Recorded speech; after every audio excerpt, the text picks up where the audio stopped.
미국의 AIM-120M남을 능가하는 한국형 공대공 미사일 만드는 것이 과연 기술적으로 가능한 일인가, 그리고 기술적으로 가능하다고 하더라도 지속적인 생산이 가능할 만큼의 경제성은 있는 것인가? 만약 KF-21에 장착할 수 있는 한국형 공대공 미사일이 개발될 수 있다면 어떤 파급 효과를 예상해 볼 수 있는 것일까라는 문제를 두고 여러분과 함께 생각해보는 시간을 가져보도록 하겠습니다. 먼저 미국 공대공 미사일 암람에는 우리가 알고 있어야 할 두 가지 문제점이 있는데요. 첫째는 의외로 미국의 공대공 미사일 AIM-120M남보다 더 뛰어난 성능을 지녔다고 인정받는 공대공 미사일들이 많다는 사실입니다. 보유한 전투기들의 성능이 워낙 뛰어났던 미국은 공대공 미사일 개량의 필요성을 그다지 느끼지 못했었습니다. 하지만 반대로 전투기 성능에서 나타나는 차이점을 공대공 미사일의 성능으로 메워야만 했던 러시아나 중국 그리고 유럽 국가들은 공대공 미사일 성능 개량에 많은 시간과 노력 그리고 자본을 투입했습니다. 그 결과 나타난 고체램제 추진 방식을 사용하는 공대공 미사일들, 예를 들어 유럽 MBDA의 미티어나 중국의 P-15들은 럭히드 로켓에 공기만 제대로 공급되면 연료가 다 떨어질 때까지 처음 추력과 최고 속도를 그대로 유지할 수 있기 때문에 처음에 비해 종말 단계에서 추력이 급속하게 떨어지는 미국의 M남보다 내즈 회피 불가능 영역, 노 이스케이프 존이 훨씬 클 수밖에 없다는 장점을 지니게 되었습니다. 미국산 중거리 공대공 미사일 암람이 지닌 두 번째 문제점은 개발된 지 꽤 오래되었고 워낙 많은 국가들에서 사용되는 미사일이다 보니 레이더 유도에 사용되는 주파수 등이 심하게 노출되어 있는 상태라는 점입니다. 오늘날 대한민국을 비롯한 많은 국가들이 DRFM 디지털 레이디오 프리퀀시 메모리, 디지털 무선 주파수 메모리 기술을 확보하는 데 성공하고 있습니다. DRFM 기술을 적용하면 적이 사용하는 레이더 유도 미사일이 아무리 복잡한 주파수 변조 방식을 적용한다 하더라도 이를 그대로 복제해 다시 방출할 수 있다는 뜻이죠. 그게 뭐 어때서? 라고 생각하실 분들을 위해 두 가지 사례를 말씀드리자면, 먼저 미국의 전자전기 A-18G 그라울러가 세계 최고의 스텔스 전투기라는 명성을 가지고 있는 F-21을 가상 격추시킨 사건과 2019년 인도와 파키스탄 사이에 벌어졌던 공중전에서 볼 수 있었던 사례들을 들 수 있습니다. 미 해군은 그라울러가 F-21을 가상 격추시키는 과정에서 수백 와트급의 전파 교란만으로도 AIM-120 암람이 너무나도 쉽게 무력화된다는 사실에 경악을 금치 못했습니다. 인도 파키스탄 공중전에서도 재민된 암람이 제 기능을 발휘하지 못한 채 추락해 잔해가 수거되기도 했죠. 일본도 우리나라도 AIM-120 암람을 전파 교란할 수 있는 능력을 보유한 것으로 알려져 있습니다. 여기다 DRFM 기술까지 접목되면 사실상 모든 레이더 기반 유도무기들이 다 무력화될 위험성이 있는데, 이미 사용 주파수가 노출되어 더욱 재밍에 취약한 AIM-120 암람은 말할 필요도 없다는 것이죠. 미국의 AIM-120 암람이 가격대 성능비에 있어서는 세계 최고의 공대공 미사일이라는 사실은 부정할 수 없습니다. 하지만 암람이 지닌 이러한 문제점들 때문에 서로 안숙이면서도 같은 미국산 전투기를 사용하는 그리스와 터키 같은 나라들은 적어도 공대공 미사일만이라도 미국산이 아닌 프랑스 제마이커나 독일이 만든 아이리스-T를 장착하여 사용하고 있습니다. 여기에 한국형 공대공 미사일이 비집고 들어갈 틈이 보인다는 것입니다. 미국도 암람의 문제점을 인식하고 있었기 때문에 2022년부터 운용을 목표로 차기 중장거리 공대공 미사일 AIM-260 JATM을 개발하고 있습니다. 오늘 이야기하고 싶은 한국형 공대공 미사일 KJATM의 개발이 KF-21의 경쟁력을 제고시킬 수 있는 강력한 KF-21의 무기가 될 수 있는 이유는 이로써 어느 정도 설명이 된 것 같습니다. 문제는 경제성과 기술적 성숙도인데요. 최소한 미국 AIM-120 암람을 대체할 수 있을 정도의 성능으로 뽑아낼 수만 있어도 의외로 판매 경로는 다양할 수 있다는 사실을 알 수 있습니다. 그럼 하나씩 차례대로 살펴보기로 하겠습니다. 한국형 공대공 미사일이 우선적으로 장착될 수 있는 기종으로 KF-21과 FA-50을 생각할 수 있습니다. 현재 KF-21은 최소 120대 도입이 확정되어 있고 국내에서 운용되고 있는 FA-50은 60대이기 때문에 일단 이 두 기종에 필요한 수량만 1000발이 넘을 것으로 보입니다. 또한 KF-X를 추가적으로 더 생산할 것이라는 이야기도 나오고 있는 상황이고, 인도네시아가 완전히 IF-21을 포기하지 않는다면 이것도 추가 생산 물량이 될 수 있습니다.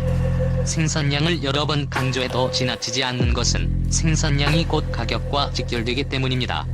한국형 중장거리 공대공 미사일이 개발되면 해외로 수출된 70여 대의 FA-50에 추가 무장으로 탑재할 수 있게 되며, 이는 곧 FA-50을 시계 외 공중전이 가능한 블록 20로 개량하는 작업 또한 훨씬 수월하게 진행할 수 있다는 뜻이 됩니다. 즉, FA-50의 추가적인 해외 수출에도 큰 이점으로 작용하게 될 것입니다. 현재 대한민국이 사용하고 있는 지대공 미사일 체계로는 K-31 천마와 KM-3 천궁을 들 수 있는데요. K-31 천마는 유효 사정거리가 9km인 단거리 지대공 미사일이며, KM-3 천궁은 사정거리가 40km인 중거리 지대공 미사일입니다. 최고 속도도 천궁이 마하 4로 마하 2.5인 천마보다 우수하지만 그만큼 천궁은 가격이 더 비쌉니다. 천궁 유도 미사일 한 발에 15억 원, 천마는 약 1월 5일 가격인 3억 원 정도로 알려져 있죠. 문제는 단거리 지대공 미사일인 K-31 천마 유도 미사일의 보관기한이 다 되어가고 있다는 점입니다. 육군 탄약지원사령부가 K-31 천마 미사일의 수명 연장 사업을 진행하고 있지만 2030년을 넘기기가 어렵다고 하네요. 만약 AIM-120의 성능을 넘어서는 5세대 한국형 공대공 미사일을 개발할 수 있다면 2천마 미사일을 대체할 수 있는 지상형 대공무기 체계를 만들 수 있게 됩니다. 실제로 미국도 AIM-120을 지상형 대공무기 체계 NASAM으로 만들었으며, 독일의 단거리 공대공 미사일 아이리스-T를 지상형으로 변화시킨 버전도 존재합니다. 이렇게 공대공 미사일을 지대공으로 전환하여 사용할 수 있다면 가격 면에서도 K-31 천마와 비슷한 3억 원대로 만들 수 있다고 하니 우수한 가성비도 자랑하게 됩니다. 고위험 표적에는 한 발당 15억짜리 천궁을 쓰더라도 저위험 표적에까지 천궁을 쓰기는 아깝다는 것이죠. 전쟁이란 결국 경제력 싸움이기도 하니까요. 2026년에 대한민국 해군에 등장할 울산 I-3급 전투함은 소위 연안 이지스급 성능을 목표로 하고 있습니다. 이를 위해 사면 고정식 S밴드 대역의 다목적 레이더를 장착할 계획이죠. 이 다목적 레이더는 항공기 형태의 표적은 300km 밖에서 탄도미사일 형태의 표적은 100km 밖에서 탐지할 수 있는 능력을 지니고 있습니다. 게다가 사면 고정식 레이더이기 때문에 복수의 목표물을 동시에 요격하는 것도 가능하지만, 문제는 이 레이더의 성능을 최대한으로 발휘시켜줄 함대공 미사일이 존재하지 않는다는 사실입니다. 현재 상대적으로 저렴한 가격에 바다 위를 초저고도로 비행하며 날아오는 시스키밍 해함 미사일을 요격할 수 있는 능력을 가진 국산 함대공 미사일로 해궁이 개발되어 배치되고 있지만, 해궁은 결정적으로 사정거리가 20km로 제한되어 있습니다. 원래 해궁은 이 선급 연안 전투함에서 사용될 예정이었기 때문이죠. 하지만 준이지스급 성능을 갖춘 울산 I-3 전투함에 사용되기에는 사정거리가 너무 짧은 것이 문제입니다. 반대로 KDDX에 탑재되는 L-3의 경우에는 사정거리가 160km 이상이지만 덩치가 너무 커서 울산 I-3 전투함 수직 발사관에서 사용할 수 있도록 쿼드팩 형태로 만들 수도 없는 데다가 큰 만큼 고가의 미사일이라는 것이 문제가 되고 있습니다. 따라서 한국형 중장거리 공대공 미사일을 개발할 수 있다면 사정거리를 50km대로 줄이고 울산 I-3 전투함 수직 발사관에서 사용할 수 있도록 쿼드팩 형태로 변형하는 방법을 생각해 볼 수 있습니다. 자료 조사를 하면서 개인적으로는 가장 궁금했던 부분인데요. 경제성이 있다고 판단되더라도 과연 우리가 자체적으로 미국의 AIM-120 엠람을 능가하는 성능의 중장거리 공대공 미사일을 만들 수 있는 기술적 기반이 있는가라는 의문입니다. 일단 결론부터 말씀드리면 전문가들은 그러한 기술 기반을 확보하고 있는 것으로 생각하고 있습니다. 사실 미국의 미사일 관련 연구기관들은 대한민국의 미사일 관련 기술이 구소련 연방이 붕괴하면서 획득한 러시아 미사일 기술을 기반으로 놀랄 만큼 급성장했고, 이제는 세계에서도 상위권 수준에 들어가는 기술력을 갖추고 있다고 평가하고 있습니다. 이 부분에 대한 좀 더 상세한 내용을 알고 싶은 분들은 153화 북한에 가려진 한반도의 또 다른 미사일 강국 대한민국 편을 참고하시기 바랍니다. 미국이 개발 중인 차세대 공대공 미사일 AIM-260 합동항공 전술 미사일의 기술적 특성을 먼저 살펴보겠습니다. 미디어 같은 램젯 방식보다 사정거리가 짧고 종말 단계로 갈수록 추력도 떨어져 회피 불능 영역이 극도로 좁아지는 약점을 타개하기 위해 미국 기술진들이 내놓은 해결책이 바로 이중펄스 고체 로켓 모터와 직추력 기술입니다. 이중펄스 로켓은 고체 로켓 연료를 겹겨 끼운 경막을 통해 앞뒤로 나눈 형태이며 어떻게 보면 1단, 2단 형태로 분리가 되는 다단식 로켓과 비슷하기도 합니다. 다만 다단식 로켓은 연소가 끝난 부분을 통째로 폐기시키지만 이중펄스 로켓은 추진자만 내부에서 두 부분으로 분리한다는 점에서 차이가 있습니다. 이중펄스 로켓은 보통 1차 추진제를 통해 초기 가속 비행을 하고 추진 속도가 많이 떨어지는 목표물 근처에서 2차 추진제를 연소시켜 다시 한 번 추력을 만들어내는 로켓입니다. 따라서 한 번에 추진제를 연소시키는 AIM-120에 비해 사거리를 연장시킬 수 있고 회피 불능 영역도 크게 확장할 수 있다는 장점이 있습니다. 직추력 기술이란 연소실에서 발생하는 고압의 연소가스를 그냥 배출시키는 것이 아니라 모아두었다가 미사일 동치를 따라 360도 각도로 배치된 연소가스 배출 노즐을 통해 자신이 원하는 방향으로 방출시킴으로써 순간적인 기동 능력을 발휘할 수 있게 만드는 기술입니다. 따라서 종말 단계에서 목표물이 급격한 회피 기동을 하더라도 추가적인 추력 보충 없이도 목표물을 타격하기 위한 기동이 가능해집니다. 이중펄스 고체 로켓 모터와 직추력 기술이 합쳐지면 AIM-120의 고질적인 문제로 지적되었던 상대적으로 짧은 사정거리와 좁은 회피 불능 영역 문제가 어느 정도 해결될 수 있다는 뜻입니다. 덕티드 로켓을 사용하는 램젯 방식의 공대공 미사일은 높은 기술적 장벽 때문에 개발하는데 많은 시간과 노력 그리고 자본이 필요합니다. MBDA의 미디어 미사일도 개발해서 실전 배치까지 거의 15년이라는 시간이 필요했고 중국의 PL-15 미사일은 아직까지도 발생하고 있는 결함들을 수정하고 있는 중일 정도니까요. 하지만 이중펄스 고체 로켓과 직추력 기술을 사용한다면 비교적 빠른 시간 내에 우수한 성능의 공대공 미사일을 개발하는 것이 가능하다는 뜻입니다. 대한민국에 이러한 이중펄스 고체 로켓과 직추력 기술이 존재할까요? 인터넷에 경막형 이중펄스 고체 로켓과 직추력이라는 키워드로 검색해보시면 아마 현재 개발 중인 LSM 미사일이 검색될 것입니다.